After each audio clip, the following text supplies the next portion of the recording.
आसान नहीं होती। जब बिगड़ने पर आती है तो बिगड़ती चली जाती है। दिलो जान से आपकी खिदमत करूंगा, मगर मार नहीं दे सकता। अब इस मकान से निकलने का वक्त आ गया है हमारा।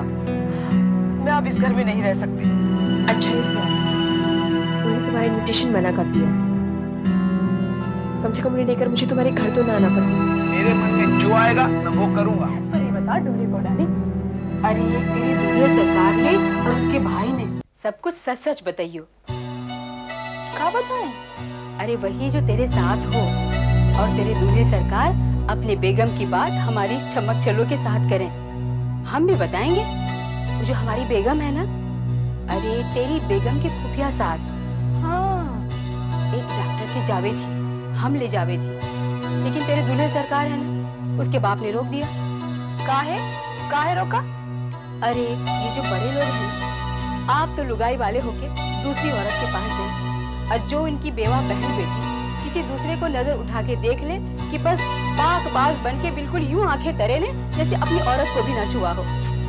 अच्छा सुन, ये तेरी लखनऊ वाली बेगम साहिबा तेरे दूल्हे सरकार को पसंद है? हम का जाने, बोला हमसे तो हंस के बात करते। जी बेगम साहिबा अभी आई। अच्छा सुन, तू हमारा जी रखियो, हम तुम्हारा जी रखे। हाँ देख, ये बड़े लोग हम नौकरानियों को तो कुछ ना समझे, लेकिन हमें तो एक दूसरे को समझना चाहिए ना। अच्छा मैं जा रही हूँ, सारे दिन की थकान उतारने को ऐसी ऐसी बातें करेंगे कि देखते रहना बस। तू यहाँ क्या कर रही है इसके साथ? जी बेगम साहिबा कुछ देने को आई थी। चलो। जी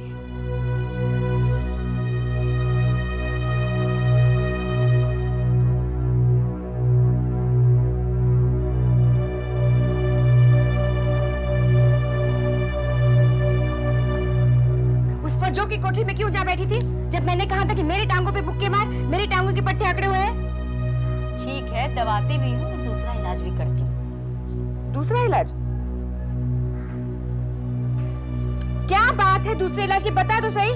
थी एक बात, उस नए नवेले जोड़े से उनकी बातें पूछनी गई होगी उस नौकरानी से। नहीं, उनकी बात तो पुरानी हो गई। तो फिर नई बात क्या है? लभाव में मिली है। लभाव में? सौदा लेने जाओ तो लभाव मिलती है ना, मुझे भी मिली है। उस नौकरानी से? अरे बताओ ना। आपके भाई साहब है ना, भाईजान और फज्जो, उनका बेटा। आप डॉक्टर साहब से मिलने गई ना तो उसने चुगली लगा दी, बस आपके भाई के मुंह से झाग निकलने लगा, खबरदार जो उससे मिलने गई तो। और खुद बेटे से कह दिया कि जा नौकरानी को सलीमा ले जा। उस फज्जो को? हाँ, बीवी को सलीमा ले जाने लगा तो पूछा नौकरानी को भी ले जाऊं, तो आपके भाईजान ने कह दिया हाँ जा ले जा। बेटा जो हुआ। तो क्या वो उससे? अरे कबाब के साथ हड्डी कौन ले जावे जब तक हड्डी चूसनी ना हो। नौकरानी की तरह ना रहती, कानों में बूंदे बालियां पहन के शीशा देखने लगी है मुझे। तो मुंह से कुछ ना बताया? मैंने जड़ जमा ली है, अगली बार जाऊंगी तो सब उगलवा लूंगी। आज ही उगलवा लेती अगर आप ना आ जाती तो। बड़ी हरम्पा है, मुझे तो बताएगी ना? बताऊंगी ही नहीं, डॉक्टर साहब से मिलवाने भी ले जाऊंगी। अब फिर देखती हूँ बाप बेटे में से कौन मुझे रोकता है। चुप कर, क्या कह रही है? बेगम साहिबा, आप इस महल में कैद हैं, सब आपकी दौलत पर पल रहे हैं और किसी को आपकी परवाह नहीं। अरे क्या उम्र है आपकी, ये दिन है कमर में और टांगों में दर्द होने के। आप तो 4 मर्दों से मिलती, हंसती बोलती, और मेरी बजाय वो कहते कि आपकी तो खाल हाथ लगाने से मैली हो जाती है, चलती हो तो क्या गजब ढाती। कितनी खुशी मिलती है आपको। मत कर ऐसी बात, मत जगा मुझ में ख्वाहिशें। कैसे न जगाऊं, कितने अच्छे हैं आपके डॉक्टर साहब, उनसे मिलकर आपको कितनी खुशी होती थी। मिलाओ ना हो तो मुझे खत दे दो, मैं दे आऊंगी। अपनी उम्र मत गवाओ इनके, ये भाई भतीजों के लिए जो ना आपके कभी थे और ना होंगे।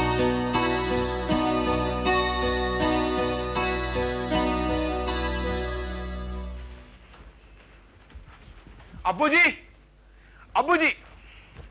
क्या हुआ? अब्बू जी, आप तो मुकदमा जीत गए, लेकिन मेरे लिए ये मुसीबत खड़ी कर दी। क्या कर दी? क्या हो गया? ये जो 30 मार्का की बेटी आई है ना, हमेशा मुझे लेक्चर देती रहती है। कभी कहती है ये मत करो, कभी कहती है ये करो। कान पकड़कर निकाह तो करवा दिया, अब अपने आप को अफलातून समझने लगी है। तो बेटा ये कौन सी नई बात है? तेरी अम्मी नहीं समझती है? हालांकि ना तो वो ऊंचे खानदान की है, ना ज्यादा पढ़ी लिखी है, लेकिन ऐसा समझती कि सारे दुनिया का गुनाह मैंने किया है और वो आबे कौसर की धुली हुई। आप अपना रोना लेकर बैठ गए, मैं जो कहने आया था उसे मक्खी की तरह उड़ा दिया। तो क्या करूं?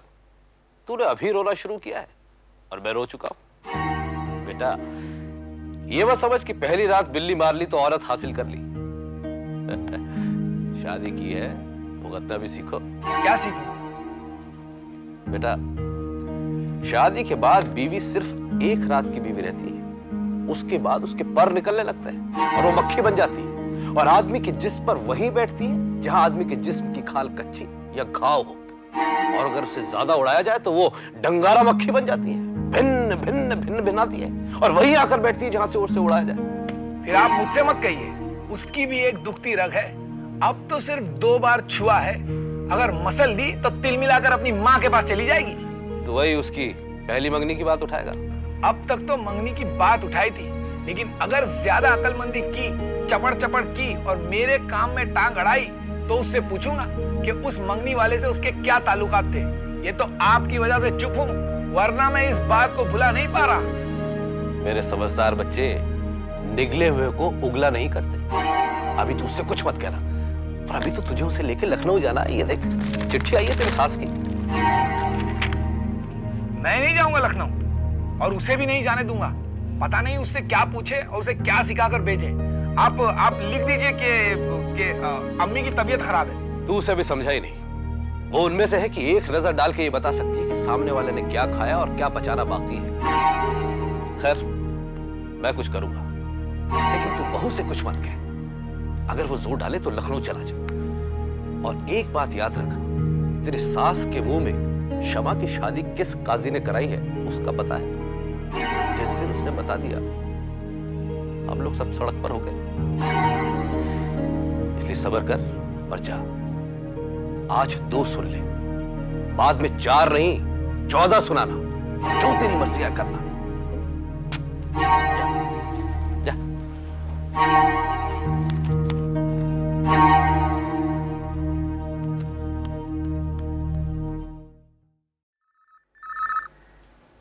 अरे कहाँ है सबके सब? कोई फोन क्यों नहीं उठाता? हेलो समधी साहब, अपनी समधन का सलाम कबूल फरमाइए। बेगम साहिबा कैसी हैं आप? क़िबला रशीदुद्दीन साहब के मिजाज गिराबी तो ठीक है ना? अल्लाह का करम है, खुदा की रहमतों की बारिश आप पर भी हो, लेकिन आप बेटी ले जाकर हमें भूल गए। अरे क्या फरमाती है बेगम साहिबा, हमारे घर में तो आपकी नूर चश्मे के चिराग जलते हैं। आपकी शादी की दावत जियाफत के चर्चे होते हैं। अरे पहले मेहमान थे बेगम साहिबा, उसके बाद शादी की रस्में, फिर मुंह दिखाइया। यहाँ तो सब सरूर में है बेगम साहिबा। घर में दुल्हन आती जाती दिखती है, बस इसीलिए लिखने में देर हो गई। चलिए माफ किया, ये कह के आपने हमारा जी खुश कर दिया। आपको हमारी चिट्ठी मिली? मिली भी, आंखों से भी लगाई, दुल्हन को भी पढ़वाई। अरे तो फिर उसे बुलवाइए ना, क्या वो भी हमें भूल गई? अरे बेगम साहिबा हमारा बेटा भी हमें भूल गया। दोनों रोज कहीं ना कहीं निकल जाते हैं, कभी सिनेमा देखने, कभी होटल में खाना खाने, कभी शहर में इधर उधर घूमने फिरने। आज वो लोग गोलकुंडा का किला देखने गए। भाई हमने भी कहा जाओ, हमें भूल जाओ, लेकिन एक दूसरे को याद रखो। हाय, अगर आप सामने होते तो मैं आपको मुंह चूम लेती। क्या बात कही है, खुदा ऐसे समधी और ऐसे ससुर सभी को दे। बस इतना बता दीजिए कि आप दामाद और बेटी को हमारे पास कब भेज रहे हैं? उन्हें फेरा डालना है। हाँ जरूर डालना है, बस वो आ जाए, उनसे पूछ के मैं आपको बता देता हूँ। वो तो मैं फहमीदा से पूछकर अभी बता देता, लेकिन अभी अभी उसकी आंख लगी है, रात पर बेचारी सो नहीं सकी। हाय अल्लाह, उन्हें क्या हुआ? वो फहमीदा ने कहा है कि शबनम को इस बात का पता नहीं चले, वरना वो घर के काम के लिए अभी से खड़ी हो जाएगी। और फहमीदा नहीं चाहती कि बच्ची पर इतना बोझ अभी से पड़ जाए।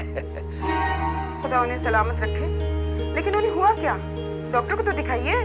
हाँ दिखाया और फिर दिखाऊंगा भी। ठीक है, तो अभी आप शबनम बेटी को ना भेजें। जब डॉक्टर कहे तब भेज दीजिएगा। नहीं नहीं, दुल्हन को तो भेजना ही है। दरअसल मैं फहमीदा उसे बहुत चाहती है, उसके चाव करना चाहती है। अब बस वो कर ले, मैं भिजवा देता हूँ। लेकिन बेगम साहिबा, इस बीमारी का जिक्र किसी से ना कीजिएगा। ठीक है, मैं उनकी खैरियत के लिए दुआ करूंगी। अच्छा, खुदा हाफिज।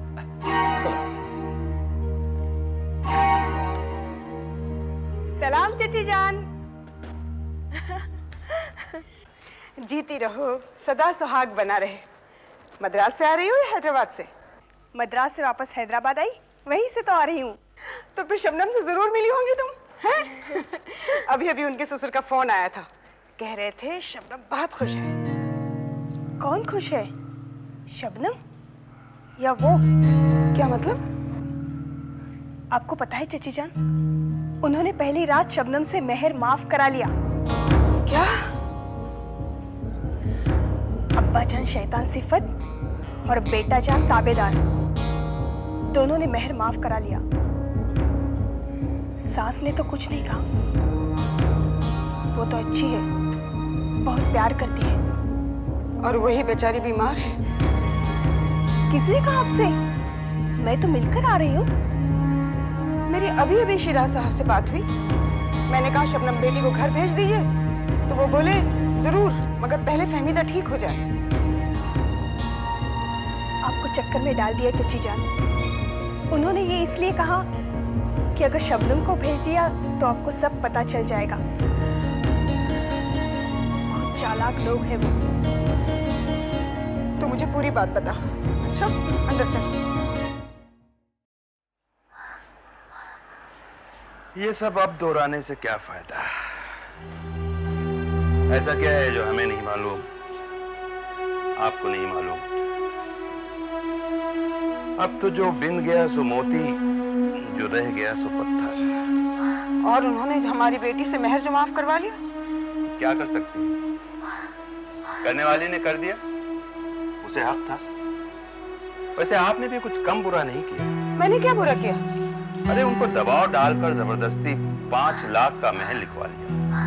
5 लाख का महल लिखवाते हैं कि? वो मैंने इसलिए लिखवाया क्योंकि उन्होंने अपनी बेटी हमारे रिश्तेदारों में नहीं दी।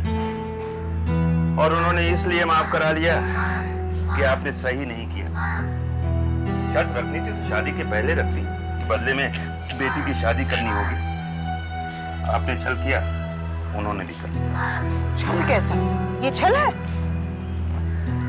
और क्या, छल ही तो है। आपने छल किया, हमने छल किया, उन्होंने छल कराया या किया?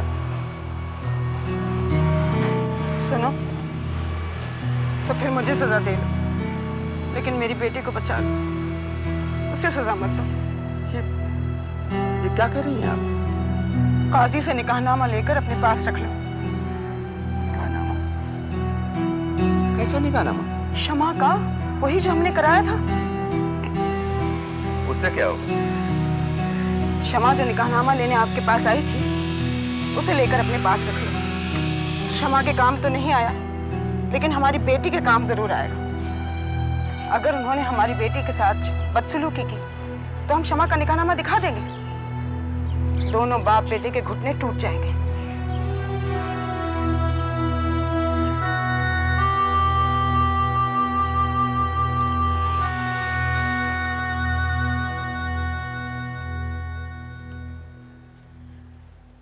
सुनिए जी। आपने काजी को 4 बीघा जमीन देने का वादा किया था, याद है आपको? जी। कल आपको कोई काम नहीं है, आप जाकर जमीन उसके नाम कराइए और उससे निकाह का रजिस्टर ले आइए। मेरे ख्याल से आप अभी चले जाइए। मगर सरकार, जागीर से करंदा आया है, आपसे मिलना चाहता है। ठीक है, तुम चलो, हम अभी आते हैं। सरकार। लीजिए, अब आपको जाने की भी जरूरत नहीं। आपका कारिंदा काजी को समझाकर यहाँ ले आएगा, उससे आप निकाह का रजिस्टर ले लीजिए और जमीन उसके नाम कर दीजिए। जितनी जल्दी हो सके ये काम कर लीजिए।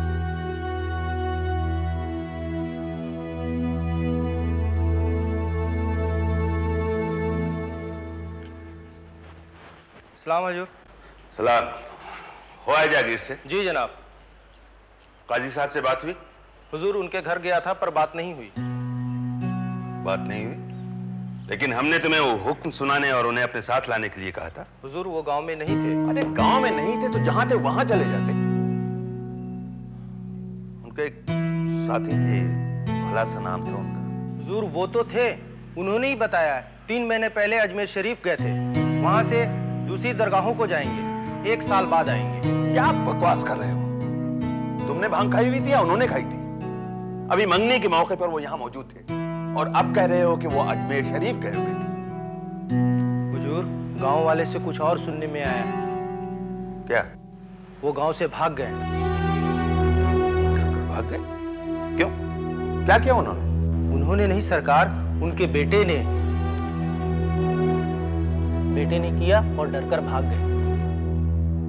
लेकिन बेटे दंगे में पकड़े गए तो काजी साहब क्यों भाग गए? इसे तो उल्टे वो भी पकड़े जाएंगे। पुलिस शक करेगी कि उन्होंने भी कुछ किया। सरकार ये तो मुझे नहीं मालूम, जो कुछ उड़ती उड़ती खबर मिली वो आपको सुना दी। और वो रजिस्टर जिसमें वो निकाहनामे की नकल दर्ज करते थे वो कहाँ है? वो भी साथ लेकर गए क्या? हुजूर ये तो नहीं मालूम, जब गांव से भागे हैं तो सब लेके ही गए होंगे, पर पता लगाऊंगा।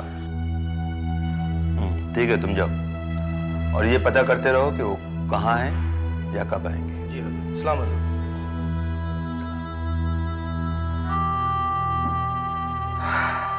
हमने तो आपकी सुन ली,